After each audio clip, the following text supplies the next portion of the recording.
Hi everyone, Aaron here for Zollotech, and today Apple finally launched the all-new iPad Pro, and we have both the 11-inch and the 13-inch along with some new accessories with the new Magic Keyboard and new Apple Pencil Pro. So we'll unbox these, set them up, take a first look, and like I said, I have both of them and they come in two different colors. So we have silver and space black, and you can see that by the Apple on the side of the box. Now as far as the 11-inch goes, well, that comes in at $999 and goes up to $2,299 with the Nano-Texture glass that they now offer on the Pro, along with the 13-inch that goes from $1299 to $2599, again with Nano-Texture glass and with cellular. So depending on your options, that's how much they cost. This one is the silver one, and if we flip it over here, you'll see that it actually is 256 gigabytes for the 11-inch, and this is just the Wi-Fi version. So it goes from 256 to 512. Both of those have 8 gigs of RAM, and then we have 1 terabyte and 2 terabyte options with 16 gigs of RAM. So if we take a look here, I have the 1 terabyte with Wi-Fi and cellular along with the Nano-Texture glass. So let's start with the 11-inch and see what that's like. So we'll go ahead and open this up, peel this back. There we go. And open the box up. So set those aside. And let's see what we've got. So here is the iPad itself. Like I said, this one is silver. And in the box, let's see what we've got. So we've got our USB-C to USB-C cable, and it's braided, so that's really nice. And then also we've got an AC adapter, or a wall adapter at 30 watts, or 20 watts rather. So you can see that there. And let's take a look inside. So we've got the iPad Pro sort of quick start guide and just a little warranty card. No stickers anymore with these products. So we didn't get stickers with the Apple Vision Pro. It looks like we're not getting them with the iPad Pro. So let's go ahead and set this down, put this back in the box, and let's take the wrapper off the new iPad Pro.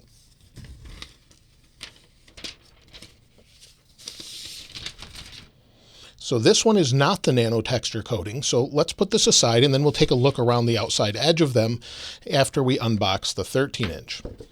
So here's the 11-inch. Let's move on to the 13-inch. We'll flip this over here and let's pull these tabs back. Again on this one. And we'll flip it over here and let's go ahead and unbox it. So this is the space black one, like I said, in 13-inch. And again, same thing here, but now we have a black cable with the Pro model that's the 13-inch version. Why they don't include it with the other one, I'm not sure. But even the 11-inch space black, I've been told, does not have that. And again, I think we have the same size adapter, and it looks like we do. So you can charge it a little bit faster. We'll talk about that a little bit later. But let's set all of this aside. Again, no stickers. Let's open this up.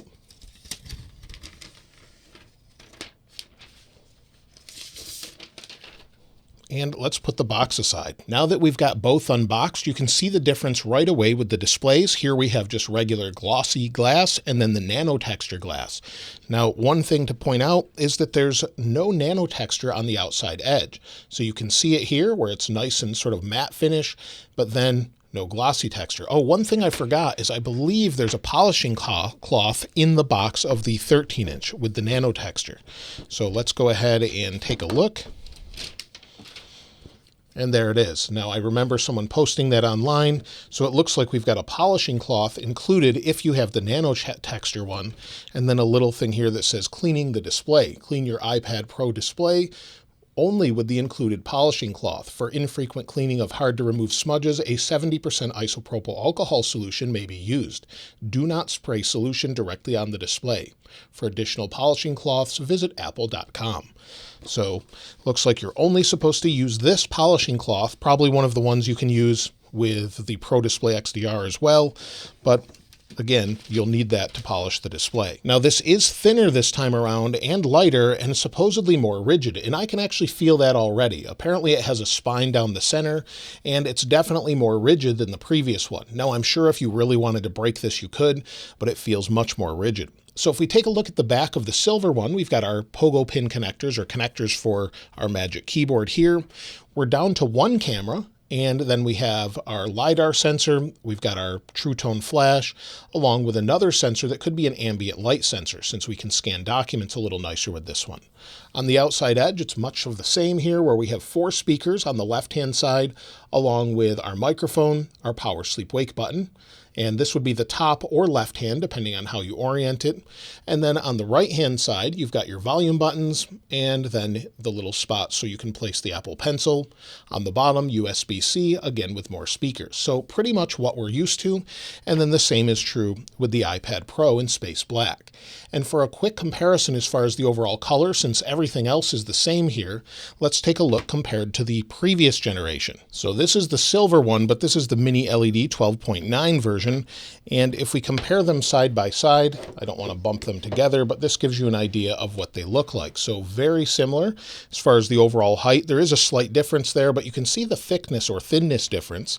If I slide this here, you'll see edge to edge, it's pretty thin overall. So definitely a lot thinner. It's pretty crazy that it's this thin, but it feels more rigid, which is great. Now we cannot use the Magic Keyboard accessory with it because you'll need a new one, and we'll test the new one out in a minute. But because the magnet arrangement on the back is a little bit different, it just won't work. So it fits sort of in there, but doesn't really connect properly or sit properly at all. You'll definitely need a new one, but you can use the current Magic Keyboard if you have one for the new iPad Air. Now, other than the outside, all of these get a landscape-oriented camera. You can see there with Face ID.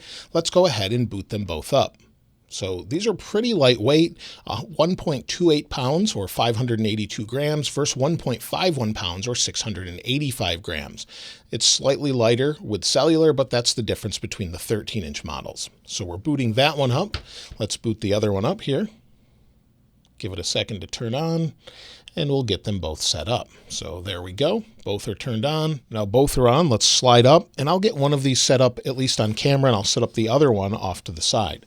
So let's set up the 13-inch, and we'll select our country, and we can select the appearance. Now you can bring a device nearby and get it set up quickly to your Apple ID. So once you connect, you can just scan it like that, and then you can easily put it on your Apple ID and get things moving along. Now, once I've logged in, it's asking me to update the software. I'll update later so we can see what version was pre-installed. We'll set up Face ID, so we'll go ahead and continue, and it says rotate to landscape. So we'll go ahead and hit get started, and then we'll position my face in it. Just look around. There we go. We'll do it again. And that's it. So we've got that set up. We'll tap continue. Now we'll create an iPad passcode. So it didn't come over from my iPhone to this device, but it did on the other device nearby.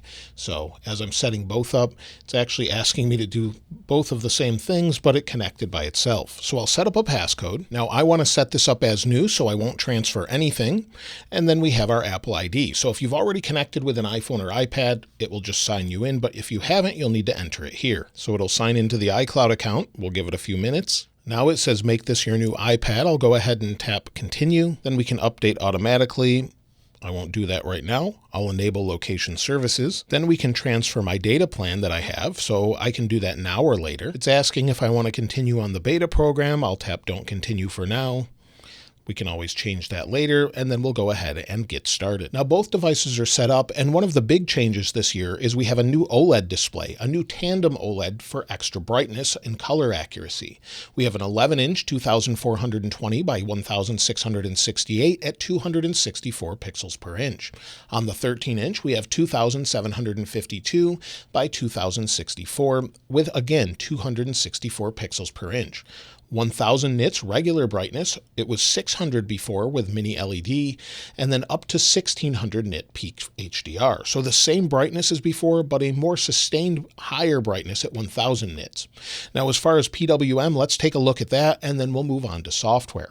So as far as PWM goes, OLED displays typically control their brightness by flickering their display faster or slower, unless they have DC dimming. So let's see if we actually have that here. At 240 frames per second slow-mo, you can't actually see that these have PWM. So if they do have it, it should be at a high enough rate that it doesn't bother our eyes. So I don't have the equipment actually to test that just yet, but as far as PWM, it looks like it's not at a very low rate, at least, similar to the iPhone. So that's great news. Now, as far as the overall pre-installed iOS version in Wallpapers, let's go into Settings, General, and then About. You'll see the actual build number is the same on both, where we have iPadOS 17.4 with 21E8237 as the build number. So that's something that was there before, which is a little bit different than what we expected, although some people said it would ship with 17.4, others said 17.5, but we do have an update at this point. So if we go into our settings again, you'll see we have iPadOS 17.5 available. Now, as far as wallpaper, let's see if we have the new ones included already.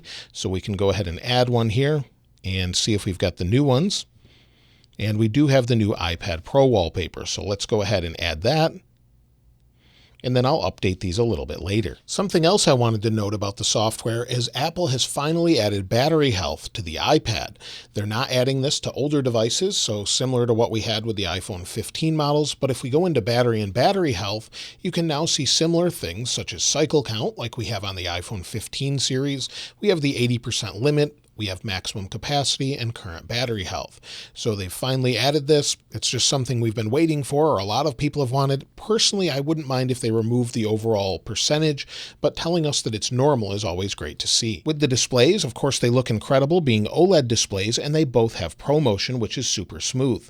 One thing I did want to note, though, is we have the Nano-Texture display, which looks very similar to a matte screen protector. So you may not like this as much as things look a little bit maybe desaturated or just not as vibrant. So keep that in mind if you're looking at one. You probably could see one in the store as well, but there's definitely a difference here. On camera, it's great because you don't have the reflections though. Now, the big news this year is we have the M4 processor. So that gives us a few different things. The latest processor, and these are the only devices that have them. We also have hardware accelerated ray tracing, 128 gigabyte per second, memory bandwidth, it was 100 before, and then also AV1 decode and hardware accelerated 8K. Only before it was 4K, so we have 8K this time around. So let's go ahead and take a look at maybe the benchmarks here. We'll open up Geekbench, give it a second, and this one should have 16 gigs of RAM, or this says 15, and this one should have 8 here since it's not as large storage size, and that gives you an idea. So if we go into CPU benchmark, and then run these, let's see what we get. The benchmark's completed, and the multi-core on the 13-inch is a little bit faster at 13,338 compared to 11,742. What that means in real-world use, though, is hard to say, and of course, different applications are going to make a difference, but if you're using maybe the 11-inch or the 13-inch, I doubt you'll notice the difference. Of course, we have different things with this with the FaceTime camera, so that's now in the center, and the camera should be basically the same. So we have a 12 megapixel forward-facing camera at f2.4, and then we only have one rear-facing camera this year, as I mentioned before, but this is a 12 megapixel f1.8. It can record ProRes 4K 60, has audio zoom, and has stereo mic recording. So that's something it has over the iPad Air. With the FaceTime camera, while it's in landscape this year, it can only record at HD, so 1080p at 60 frames per second. Only the rear-facing camera gets the option to record at 60 frames per second. But if we spin it around, it changes to HD 60, and here's a little video sample. So this is the forward-facing camera or FaceTime camera on the new iPad Pro, but again, it's only in HD at 60 frames per second. Unfortunately, it's not 4K. That may or may not matter for some, but it's one of those things I wish they would have updated. Let me know what you think about it in the comments below. And so the cameras overall are pretty good. The LiDAR sensor is very useful for maybe scanning rooms and things like that, building 3D models, so it's always great to see that. With the speakers, they should sound mostly the same, but let's go ahead and try a sample here. And this is just some royalty-free music. I'll place this down like this. We'll see how loud it gets with my Apple Watch here. We'll go into the noise and we'll press play. So you can hear it here.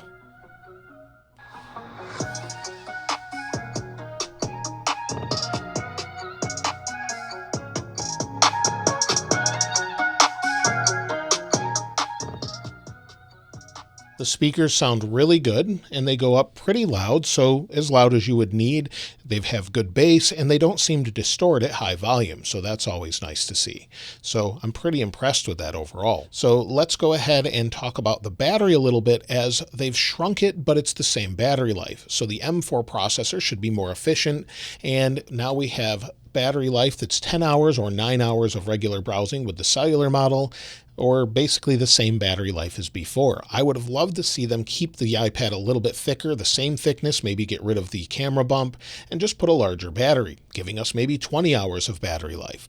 Now it will charge at about 36 watts if you have the right adapter, but that's the fastest it will charge. So not anything crazy there. We also have Bluetooth 5.3 and Wi-Fi 6E, and we have 5G but no millimeter wave this time. So the little cutout on the top is only for the Apple Pencil. Also, one thing to note is the camera is not centered, so that's something that's a little bit disturbing.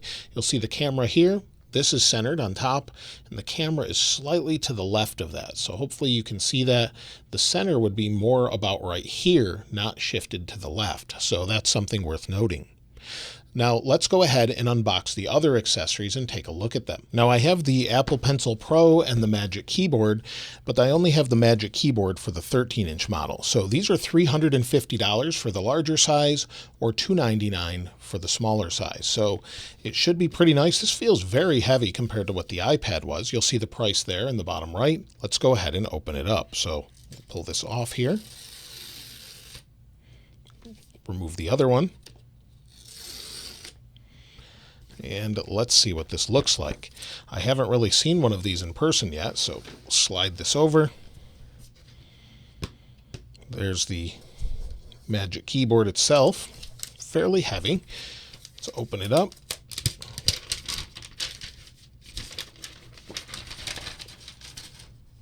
And see what we've got inside. So this is going to be a little bit different than what we had before. We'll see in here. Just got a little warranty card, it looks like, and that's about it. So nothing really special there. Again, no more stickers, it looks like. I'm not sure why they decided to do that, but maybe they'll do that in future products. Now let's take a closer look at the Magic Keyboard. So the Magic Keyboard this year is metal on the top, but the outside remains the same. It's the same sort of silicone material. It feels great.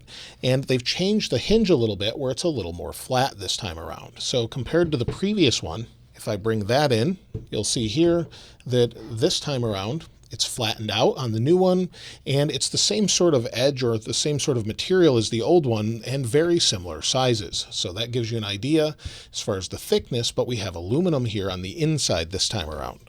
So nothing really different other than the inside of it. So if we open this up, let's take a closer look. You'll see that, again, this is different where we have a trackpad that's a little bit larger. The whole inside is aluminum, and then we have a function row at the top now. So we have our volume buttons, we have our pause play buttons, we have different buttons for brightness. So this is great. This is something I've wanted for a long time. And if we bring this in compared to the other one again, let's open this up, slide the iPad aside.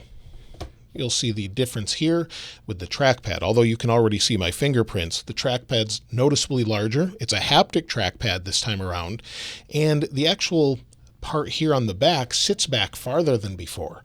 So I don't know if you can see that, but if I swing this around this way, if I slide this over here, you'll see that it actually sits back a little bit further, even though these are fully open. So it sits back a little bit further if you want, or you could maybe angle it a little bit differently. So you have a couple different options this time around. Now let's go ahead and place the iPad on it. So we'll go ahead and place this on it. It fits really nicely. Now one of the concerns I have is maybe when the screen is closed, is it going to hit the keyboard and mark up the Nano-Texture display? However, one thing I noticed is right here, it feels like there's a little rubber edge or maybe a little protection there to keep it from hitting the keyboard on the display. So I don't know if you can see that. It's like a little raised ridge there, and it does feel a little rubbery. So that part's nice. And then if we use the volume buttons, of course, we've got volume at the top that goes up and down. We've got brightness. So all of the functions you're used to that are always there. Now let's try out the haptic keyboard. So we'll open the App Store, and it just feels like a click. So it feels like what you would expect. It works as you would expect. And basically it's the iPad we've known and loved. And now one of the things, of course, holding it back a bit is the overall software. I think it's pretty good. You can use the new Logic Pro and Final Cut Pro, but it is holding it back a little bit. Now let's open up the Apple Pencil. So we'll open this up, see what it's like. This is $129, so they didn't raise the price on this, which is great. And there's a bunch of different box options here. So if we open it up like this, it says designed by Apple in California. And inside here, the same sort of thing. A quick start guide showing how you can replace the tips, place it on top of the iPad, and that's it. Now that we've gone through the paperwork, let's remove the Apple Pencil. It mostly feels the same, but it's a little top heavy there because it has a haptic motor in it. So let's set the box aside again. And now we have the Apple Pencil. So we'll place it on top here. There we are. It pairs automatically and will charge there. And then it says, welcome to Apple Pencil Pro. You can squeeze, switch tools with a gesture, scribble, and easily capture screenshots. So we'll click continue and then tap or click squeeze here. So we've disconnected it. And that's pretty nice. You can squeeze and then you can actually feel that with the haptic feedback. That's pretty neat. So as you squeeze it, it feels like you're actually pressing a button even though you aren't. We'll tap continue, try scribble. We've done that before. Tap continue. Then you can add this to Find My. That's another feature that we get with the new Apple Pencil Pro. Give it just a second here, and that's it. So it's very similar. We'll click it here. As we bring it closer, let's go into Notes maybe. So as we're in Notes, let's go ahead and remove this from the Magic Keyboard, just making it a little easier, and drop the keyboard down. So as we're in Notes, if we bring this up, we can click, and then we can go through our little toolbar here. So we have these options to go into it, switch our colors, draw, and it's mostly the same here, but we do have a new option. So if we're drawing and maybe we want to use this, we can bring it close and we can spin it as well. So it has an option that it recognizes what they call barrel roll. And then again, just squeeze, bring up your tools, and then you can erase. So that's a really nice way to interact with that. And no eraser here, but we can squeeze and bring up the toolbar now and then tilt it for barrel roll and have that haptic feedback. Now, if we place it back on, there is a firmware update for these. Both of them were sort of day one firmware updates along with the iOS or iPadOS 17.5 update. So we'll go ahead and close this up, see what it looks like. Looks pretty good, just like you would expect. It's still pretty heavy with the Magic Keyboard on it though. Feels much more like a laptop. So that's a first look at the new iPad Pro. If there's anything you want to know if it does better or faster, of course, it's going to take a few days to try this out, get everything updated, see how it performs just in day-to-day use. I'll be using the 13-inch as my main device like I have been for years with the 12.9. It's my main device that I use the most, so I can't wait to actually try this out, see if it's a little bit different, how it actually compares. Let me know if there's anything else you'd like to see specifically in a full review after I've used it for about a week. I'd love to hear from you in the comments below. Of course, I'll link this wallpaper in the description like I normally do. And if you haven't subscribed already, please subscribe. And if you enjoyed the video, please give it a like. As always, thanks for watching. This is Aaron. I'll see you next time.